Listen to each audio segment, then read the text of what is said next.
Thank you for having me over today. I have to say, your husband is really a nice guy, huh? Let's just say that I couldn't take my eyes off of him for more than 1 minute.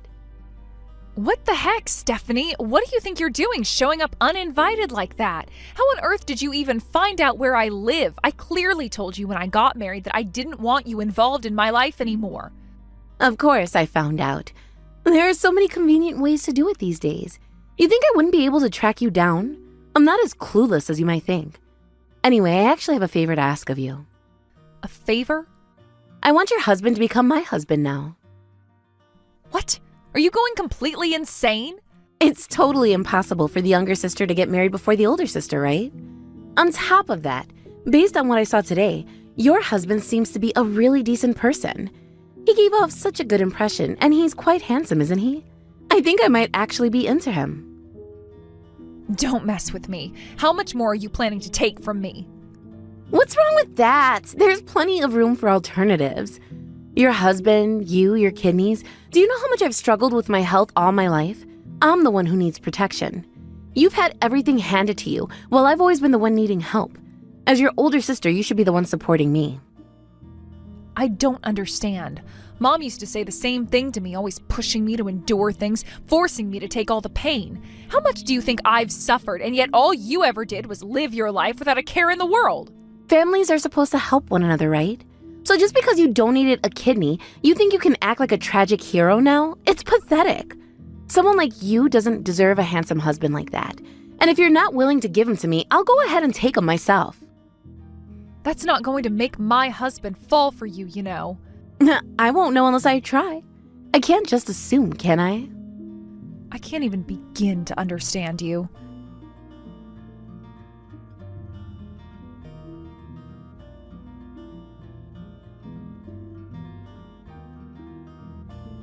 Angie, I heard everything from Stephanie. Why can't you just be kind to your own sister? You don't even think twice about it, do you? If you've heard what Stephanie said, then surely you understand. Are you really saying you would try to steal my husband? I understand how you're feeling, but you need to think about Stephanie too. She suffered so much already. Don't you think she deserves a chance for once? What? Stephanie has been weak and sickly for as long as I can remember. She's had to endure so much, and now she's still in the middle of her recovery, unable to even meet a man or think about starting a relationship. So you're seriously still claiming she's sick after she walked all the way here to my house? Doesn't that seem strange to you? Our family is struggling. If your sister says she wants him, then you should just give him to her. That's what being a younger sister means, right? You have always had a chance to meet other men, so why can't you just give up this one time and let her have this? Honestly, you have always been completely unreasonable, Mom. Is this why Dad divorced you? Because you've always treated me like I wasn't even important? What did you say? You know, when I was in college, I had to undergo a kidney donation surgery. I told you I couldn't do it because I had an important exam, but you never listened to me. On top of that, I had to rely on scholarships to even attend college. But when it came time for Stephanie to go, you paid for everything without hesitation. Of course I did. Stephanie was so fragile, she couldn't even work a part-time job, and she needed all the help she could get. Why is it so different for us? Just because I'm healthy and strong, do I have to endure everything while she gets everything handed to her? You're unbelievable. Even now, as an adult, you're still throwing a tantrum like a child. You must have inherited that from Dad. You certainly don't look anything like me. Fine. I didn't expect anything from you in the first place, so now I know it's a waste of time even talking to you. A waste? You better apologize to me right now. How dare you defy your own parents? Don't ignore me like that. What do you expect me to do? You never listen. You have always forced me to bear all the pain, and now you think you can just take my life apart again like this? Listen, you've made it clear that you'll always prioritize yourself. That's why I'm not going to beg you to change. But I won't just let you tear apart everything I've worked for. This marriage, this family. I've had enough of you always taking more than what's fair. And yet you still claim you understand my feelings? You can't possibly understand what it's like to live in my shoes, dealing with all the pressure, all the expectations. It's exhausting. But I still have hope. Maybe you can still change. Maybe you'll finally see how much damage you've caused and how much I've had to sacrifice to make up for your selfishness. You really don't understand, do you? You're so caught up in your own problems that you can't see how much you've hurt everyone around you. You should have thought about all this before making such a mess out of our lives. And I'm done. I'm done with trying to make you understand. I'm done with hoping you'll change. From now on, I'll focus on what I can control, and that doesn't include you.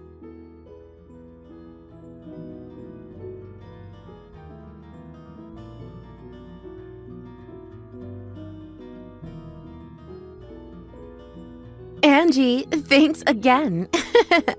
Thanks to you, I'm now getting married to your ex-husband. I heard it from him. I'm so shocked, I don't even know what to say. You're so annoyingly serious and without any sense of fun. When I invited him to some naughty games, I thought he'd fall for it, and he did.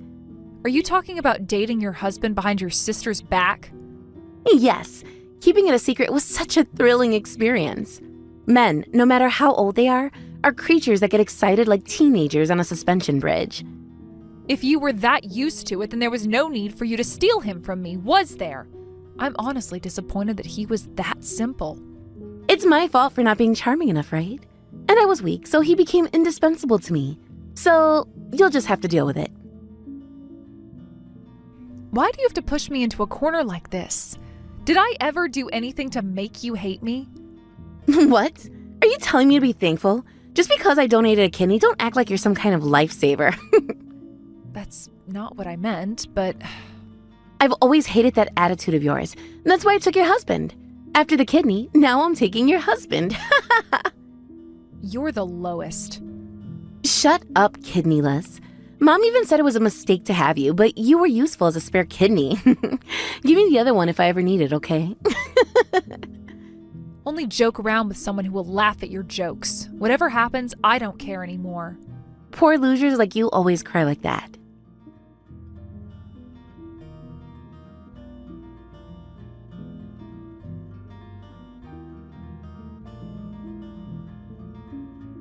Angie, long time no see. I just wanted to check if you were doing well, so I reached out. You must be happy, right? I kept you as an emergency contact, but I'll just block you now. Wait a minute. Actually, I need to talk to you about something. I'm not listening. Wait, we're family, so it's okay to at least listen. What? You want me to lower the alimony? You want me to reduce the monthly payments? What? Are you still angry? You've always been like this, acting like you're right and all that. I thought you'd finally realize your place. Now is a time for that. Be more like a little sister. I don't even understand what you're talking about. Well, I guess you might not be able to live without the alimony. It's no problem. I already earn more than you. What? When my husband and I lived together, I paid more for the living expenses. So he probably got used to that lifestyle. They say it's hard to lower the standard of living once it's been raised.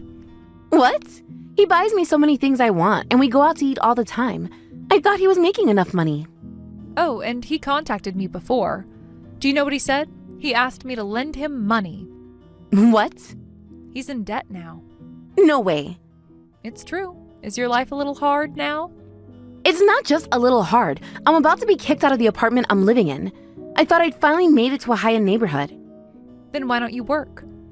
I'm weak, so of course I can't work. And now I'm pregnant, which means I'll need even more money soon. Oh, right. If it's his child, then it might also be the child you gave birth to, right? So how about you pay for that? What? If you're giving birth, then it's your child, not mine. Don't try to force money out of me with some made-up story. I already told you I don't care what happens anymore. But your sister is in trouble. If you're going to say that, I'll go tell Mom. Do whatever you want. At your age, whining to Mom is just pathetic.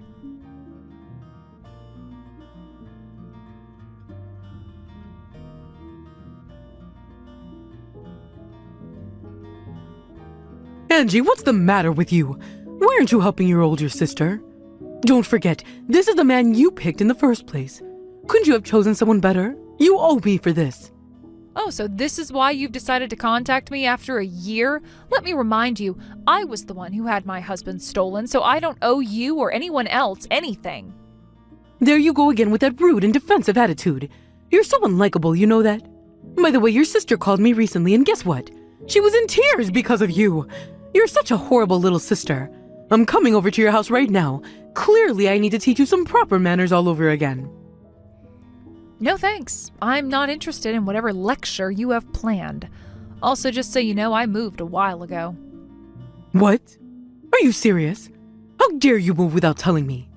I told you to always let me know when you move. How could you miss something so basic? Because I knew you'd barge in uninvited like you're threatening to do now.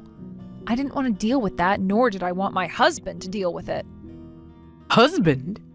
Yes, that's right, I got married. My husband knows everything about my family situation, by the way.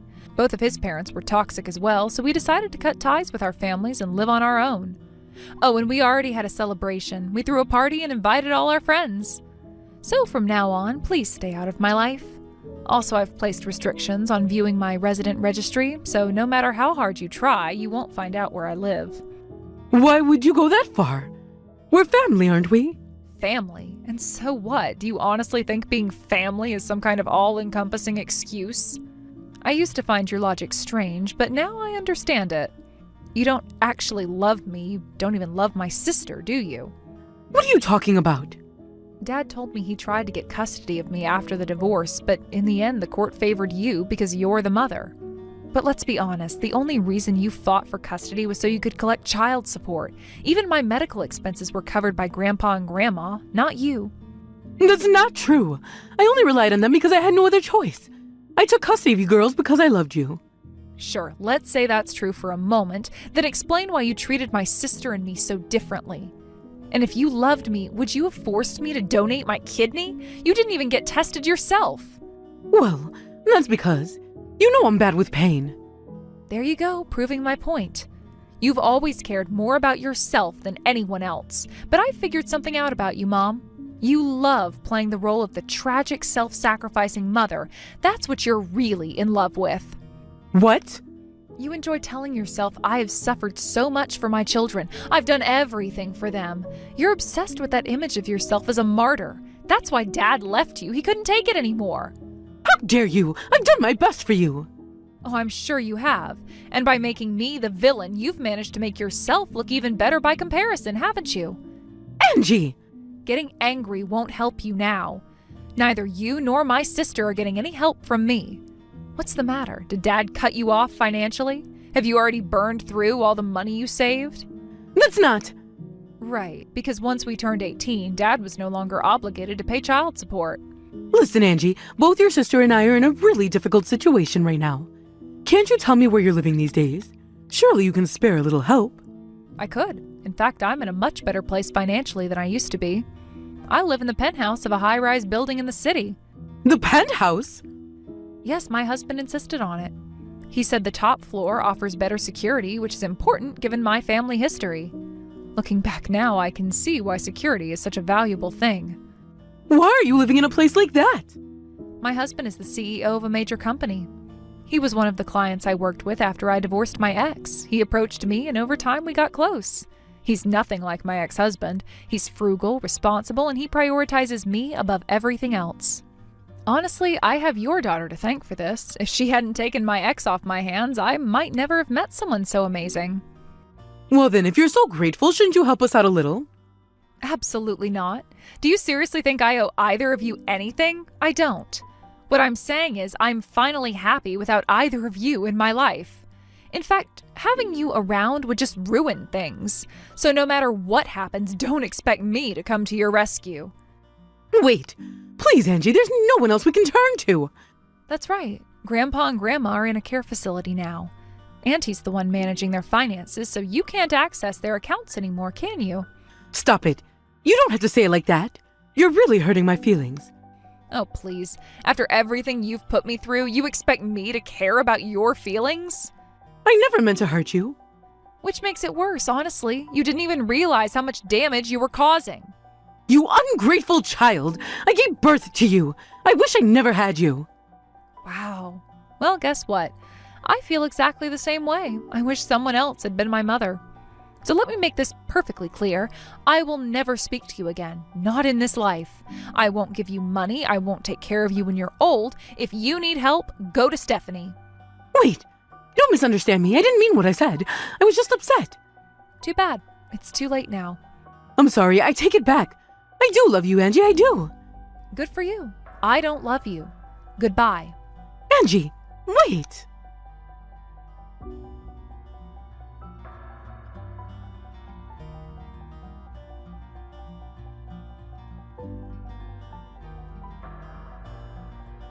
Angie, please help me.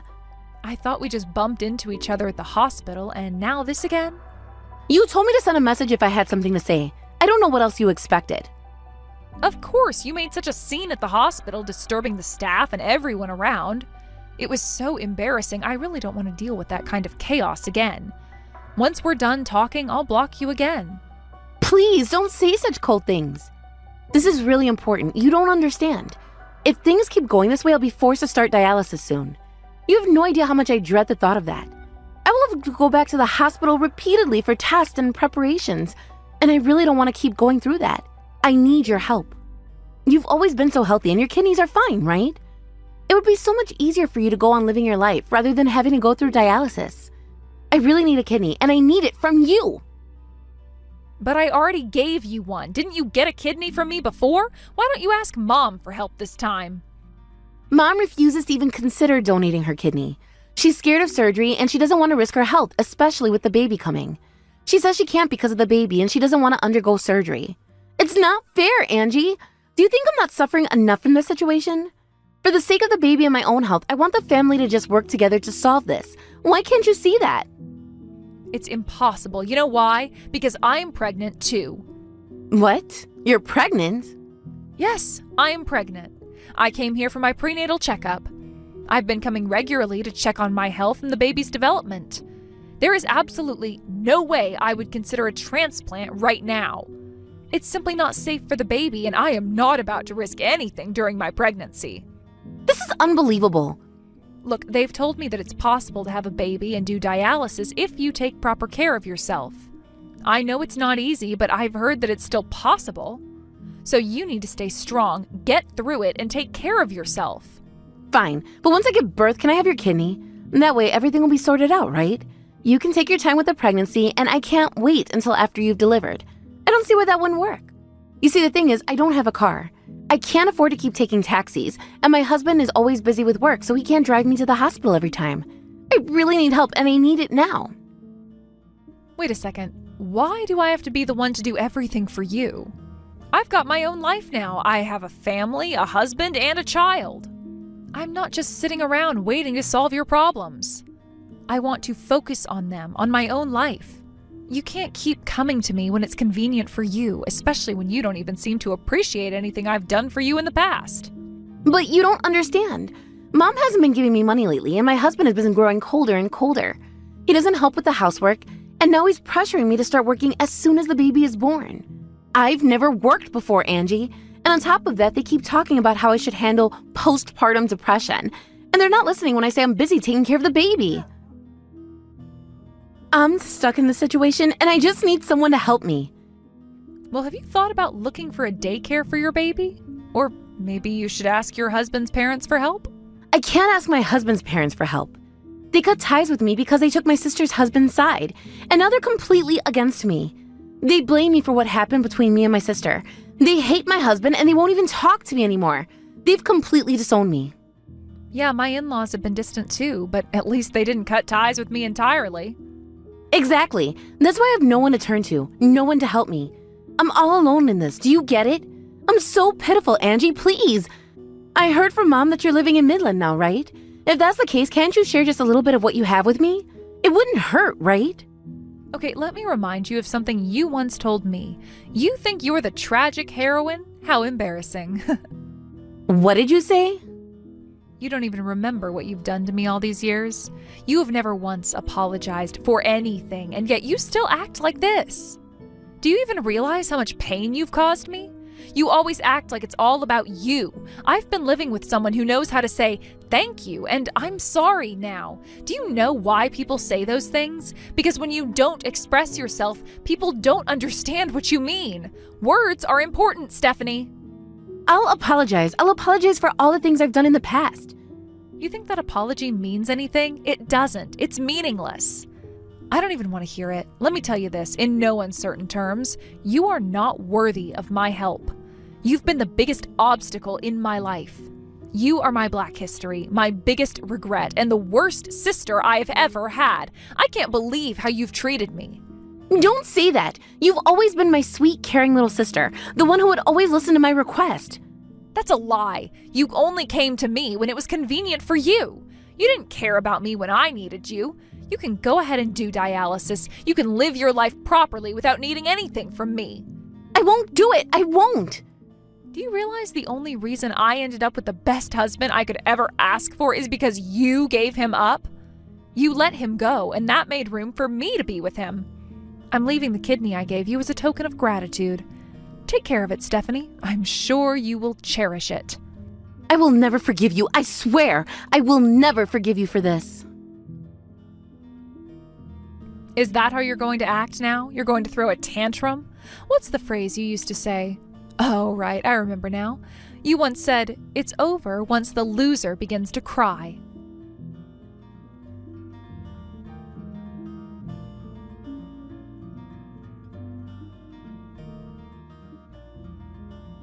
My older sister has been going to the hospital 3 times a week for dialysis treatments. This routine has become a major part of her life, and it seems that the cost of these treatments, along with the expense of the taxi fare to and from the hospital, has become a significant burden for her. She's been complaining about the high costs, especially since she's not able to drive herself there and back, and the taxi fare is often far more expensive than she can afford. She's mentioned this problem to her husband, but unfortunately, it seems like he's not very sympathetic. It's hard to imagine the stress she must be under dealing with health problems, financial issues, and a lack of support at home. Her husband, too, has his own set of problems. He's been irresponsible with money for years, a habit he hasn't been able to break despite all their struggles. My sister has always been the one to manage finances in their household, but her illness has made it increasingly difficult for her to keep everything in check. His reckless spending habits have been a constant source of tension between them, and it seems like there's no end in sight. The last time I spoke to her, she mentioned that they were now living in a rundown apartment, in a place that's far from ideal, but something they can afford given the situation. It's not a good place for her to be recovering from her treatments, especially when she needs to be in a safe and comfortable environment. I've heard from various sources that if they end up having a child, things could get even more complicated. The rumor is that if my sister and her husband are unable to provide for the child, my brother-in-law's parents plan to take the child in and raise it themselves. This idea has been circulating in our family for a while, and I can't help but feel a little uneasy about it. While I'm sure my brother-in-law's parents would provide a loving home for the baby, I can't help but think that it's not an ideal situation. It's not something that should have to happen, and it's a sign of how strained things have become in their household. I truly hope that my sister and her husband can find a way to make things work, but it seems like they're facing insurmountable challenges right now. In the meantime, I can only hope for the best for the baby. I hope that when the child is born, they'll be surrounded by love and care, even if it's not from their parents. I imagine that the baby will be well loved by the grandparents, and I can only wish that the baby grows up in an environment where they can feel safe, loved, and nurtured. Children deserve that, and I hope that this baby will be given every opportunity to thrive, regardless of the challenges their parents are facing. As for our mother, things aren't any easier. She's been struggling financially for some time now, living on a limited income. She's had to tighten her belt in order to make ends meet. It's been difficult for her, especially since she doesn't have much saved up for emergencies. When she started running low on money, she decided to visit our grandparents' house under the guise of offering help. But it became clear that she had other intentions. She was hoping to find something of value in their house that she could sell in order to cover some of her own expenses. It's hard for me to say this, but I think she was desperate. I don't know what was going through her mind when she made that decision, but I can't imagine she felt good about it. Unfortunately, her plan didn't work out. My aunt caught her in the act and immediately took action. She confiscated the keys to the house and had our mother escorted out. It was a humiliating experience for her, and I'm sure it made things even more difficult for her. Now she's started working part-time, but it doesn't seem to be enough to make up for what she's lost. She's been getting scolded a lot lately, and I know it's wearing on her. I wish there was more I could do to help, but it's hard when she doesn't seem to be able to help herself. On the other hand, I'm in a completely different situation. My husband and I are in the process of preparing for the arrival of our own baby. We're both excited about the future and what's to come. While I understand that life has its challenges, I can't help but feel a sense of joy and anticipation as we get ready to bring a new life into the world. Every day we talk about what kind of parents we want to be and how we'll raise our child and what kind of future we want to give them. It's a time of hope and happiness for us, and I cherish every moment of it. We've been busy getting the house ready, setting up the nursery, and making sure everything is in order before the baby arrives. There are so many little things to think about: baby clothes, diapers, bottles, and so on, but it's all part of the excitement. Every step of the way, we feel more and more ready for the challenges that come with parenthood. We've both agreed that no matter what happens, we will always make sure our child feels loved and cared for. That's the most important thing. In many ways, I find myself reflecting on my sister's situation and the choices she's made. It's hard not to compare our lives, especially now that we're both at such different points. While I'm preparing for the future with a sense of joy and excitement, she's dealing with health issues, financial stress, and the strain of an unhappy marriage. It's a stark contrast, and it's something I think about often. I know that life doesn't always turn out the way we expect it to, and sometimes we find ourselves in difficult situations. But I also know that things can change, and I hope that my sister's situation improves in time. I also think about our mother and how she's been struggling to make ends meet. I wish she could find a way to get back on her feet, but it's been tough for her. Part of me wishes I could do more to help her, but at the same time, I understand that she needs to find her own way. It's a hard thing to accept, but sometimes people have to face their problems head on in order to grow and move forward. As for me, I've come to realize just how fortunate I am. I have a loving husband, a supportive family, and a bright future ahead of me. I know that life will have its challenges, but I feel confident that we will be able to face them together. I'm excited to become a parent and to give our child a life filled with love and care. In the end, I hope that my family can find their way too. I want my sister to get better, and I want my mother to find peace and stability. But for now, I'll focus on the future and the new life that's about to join our family. I'm determined to make the most of this time and create a home where love, support, and happiness abound. Every day I remind myself to cherish the moments we have and to appreciate the blessings in my life. Life can be difficult, but it's also beautiful in its own way. And as I prepare to welcome our baby, I feel a deep sense of gratitude for the life we're building together. I'm constantly reminded that we can't always predict how life will unfold, but it's in those unexpected moments that we learn and grow the most. My sister's situation, though heartbreaking, has given me a new perspective on the importance of patience and resilience. And while our paths may differ, I truly believe that we all have the potential to overcome challenges, even when it feels like everything is stacked against us. As I eagerly await the birth of our child, I know that our family too will find its way. My sister, my mother, and even I will navigate the twists and turns of life. And no matter how difficult things may seem, I'll be there for my family, offering the support I can while focusing on the beautiful life that's soon to begin. Every step of our journey will be a learning experience, and I hope that as we go through this, we can find peace and strength in each other. We'll grow, both individually and as a family, and I believe that we'll all come out of this stronger and more resilient than before. Life may be unpredictable, but I'm confident that with love and support, we'll be able to face whatever comes our way. Thank you for watching and listening. We hope you enjoyed the video. Don't forget to like this video and subscribe. Also, feel free to leave a comment about what you thought of the story. We look forward to seeing you at the next story.